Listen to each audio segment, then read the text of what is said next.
नमस्कार दोस्तों, आइए सुनते हैं जयशंकर प्रसाद की कहानी अनबोला। दोस्तों, कहानी अच्छी लगे तो वीडियो को लाइक और शेयर ज़रूर करें और चैनल को सब्सक्राइब करना बिल्कुल ना भूलें।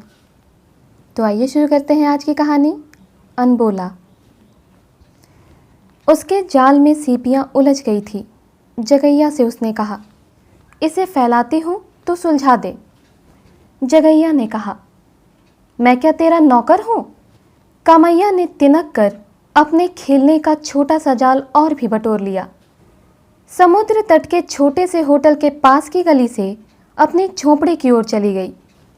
जगैया उस अनखाने का सुख लेता सा गुनगुना कर गाता हुआ अपनी खजूर की टोपी को और भी तिरछी करके संध्या के शीतल बालुका को पैरों से उछालने लगा। दूसरे दिन जब समुद्र में स्नान करने के लिए यात्री लोग आ गए थे और सिंदूर पिंड सा सूर्य समुद्र के नील जल में स्नान कर प्राची के आकाश में ऊपर उठ रहा था, तब कामैया अपने पिता के साथ धीवरों के झुंड में खड़ी थी। उसके पिता की नावें समुद्र की लहरों पर उछल रही थी। महाजाल पड़ा था, उसे बहुत से धीवर मिलकर खींच रहे थे। जगैया ने आकर कामैया की पीठ में उंगली गोद दी। कामैया कुछ दूर खिसक कर जा खड़ी हुई। उसने जगैया की ओर देखा भी नहीं। जगैया को केवल माँ थी। वह कामैया के पिता के यहाँ लगी लिपटी रहती और अपना पेट पालती थी। वह पेट की दौरे लिए वहीं खड़ी थी।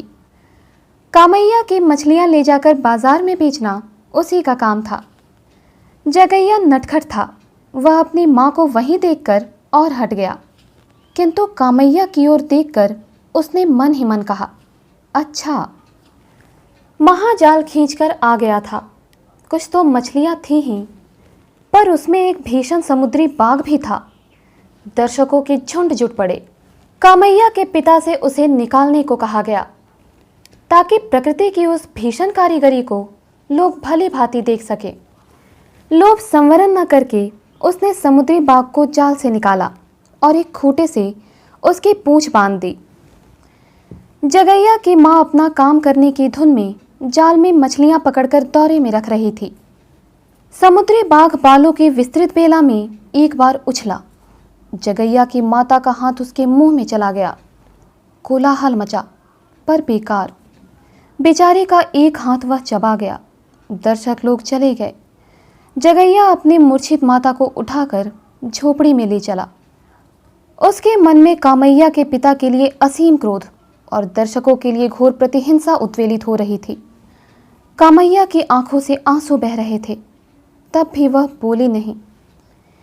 कई सप्ताह से महाजाल में मछलियां नहीं के बराबर फंस रही थीं। चावलों की बोझाई तो बंद ही थी, नावें भी बेकार पड़ी रहती थीं। मछलियों का व्यवसाय चल तो रहा था, पर वह भी डामाडोल। किसी देवता की अकृपा है क्या? कामैया के पिता ने रात को पूजा की। बालू की वेदियों के पास खजूर की डालियां गड़ी थीं। समुद्री बाघ के दांत भी बिखरे थे। बोतलों में मदिरा भी पुजारियों के समीप प्रस्तुत थी। रात में समुद्र देवता की पूजा आरंभ हुई। जगैया दूर, जहां तक समुद्र की लहरें आकर लौट जाती हैं, वहीं बैठा हुआ चुपचाप उस अनंत जलराशि की ओर देख रहा था और सोच रहा था, क्यों मेरे पास एक नाव ना रही? मैं कितनी मछलियां पकड़ता, फिर मेरी माता को इतना कष्ट क्यों होता? अरे, वह तो मर रही है मेरे लिए, इसी अंधकार सा दारिद्र्य छोड़कर। तब भी देखें भाग्य देवता क्या करते हैं। इसी रगैया की मजूरी करने से तो वह मर रही है। उसके क्रोध का उद्वेग समुद्र सा गर्जन करने लगा। पूजा समाप्त करके मदिरारू नेत्रों से घूरते हुए पुजारी ने कहा, रगैया, तुम अपना भला चाहते हो तो जगैया के कुटुंब से कोई संबंध ना रखना, समझा ना?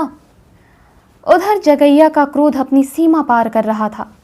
उसकी इच्छा होती थी कि रगैया का गला घोंट दे, किंतु वह था निर्बल बालक। उसके सामने से जैसे लहरें लौट जाती थीं, उसी तरह उसका क्रोध मूर्छित होकर गिरता सा प्रत्यावर्तन करने लगता। वह दूर ही दूर अंधकार में झोपड़ी की ओर लौट रहा था। सहसा किसी का कठोर हाथ उसके कंधे पर पड़ा। उसने चौंक कर कहा, कौन? मदिरा विहल कंठ से रगैया ने कहा, तुम मेरे घर कल से ना आना। जगैया वहीं बैठ गया। वह फूट फूट कर रोना चाहता था, परंतु अंधकार ने उसका गला घोंट दिया। दारुण क्षोभ और निराशा उसके क्रोध को उत्तेजित करती रही। उसे अपनी माता के तत्काल न मर जाने पर झुंझलाहट सी हो रही थी। समीर अधिक शीतल हो चला। प्राची का आकाश स्पष्ट होने लगा, पर जगैया का अदृष्ट तमसाच्छन था। कामैया ने धीरे धीरे आकर जगैया के पीठ पर हाथ रख दिया। उसने घूम कर देखा। कामैया की आंखों में आंसू भरा था। दोनों चुप थे। तभी कामैया की माता ने पुकार कर कहा, जागैया, तेरी मां मर गई, ले जा इसे अब। जागैया धीरे धीरे उठा और अपनी माता के शव के पास खड़ा हो गया। अब उसके मुख पर हर्ष विषाद, सुख दुख कुछ भी नहीं था। उससे कोई बोलता ना था और वह भी किसी से बोलना नहीं चाहता था। किंतु कामैया भीतर ही भीतर फूट फूट कर रो रही थी। पर वह बोले कैसे? उससे तो अनबोला था ना।